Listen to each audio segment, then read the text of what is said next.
எனக்கு பிஏன்னா அதுக்கு ஏற்ற மாதிரி ட்ரெஸ் போட்டுட்டு வரணும், அப்படி வீட்டில் வேலை பார்க்குற பொண்ணு மாதிரி ட்ரெஸ் போட்டுட்டு வரக்கூடாது அப்படின்னு சொல்கிறாரு ககன். அவர் கொடுத்த ட்ரெஸ்ஸை போட்டு வர்றாங்க பூமி. ஹீல்ஸ்லாம் போட்டு வர்றாங்க, பழக்கமே இல்லாதனால கீழே விழுந்துடுறாங்க. அப்புறம் ககன் தான் ப்ராக்டிஸ் கொடுக்குறாரு ஹீல்ஸ் போட்டு நடக்கிறதுக்கு. பூமியோட அந்த ட்ரெஸ் சேஞ்ச் ஆஃபீஸில் எல்லாருக்கும் ஒரே ஷாக்கிங்காக இருக்குது. எல்லோரும் பூமியை வேறு மாதிரி பார்க்குறத பார்த்துட்டு ககனுக்கே ஷாக் ஆகுது. 2 பேரும் இம்பார்ட்டன்ட் மீட்டிங்காக போகிறாங்க. ஒரு பில்டிங் கான்ட்ராக்ட் விஷயமா பேசிகிட்டு இருக்காங்க.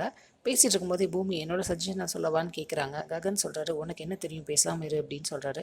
அந்த மீட்டிங்க்கு வந்து இன்னொரு பிஸ்னஸ் ஓனர், நீ பேசு பூமின்னு சொல்கிறாரு. பூமி அவங்களுடைய சஜஷனை சொல்கிறாங்க. அது ரொம்ப இம்ப்ரெசிவாக ஆனால் ஆச்சரியமாகவும் இருக்குது. எல்லோரும் பாராட்டுறாங்க.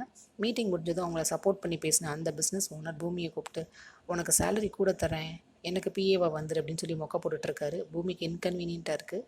இதை பார்த்த உடனே ககனுக்கு டென்ஷன் ஆகுது. அந்த ஆள் அடிச்சுட்டு கோவமாக பூமியை கூப்பிட்டு ஆஃபீஸ்க்கு வந்துடுறாரு. இந்த ட்ரெஸ்னால் தான் எல்லாமே பிரச்சனை அப்படின்னு சொல்லிட்டு திட்டுறாரு. இந்த ட்ரெஸ்ஸை போட சொன்னது யார் அப்படின்னு பூமி கேட்டுட்டு போகிறாங்க.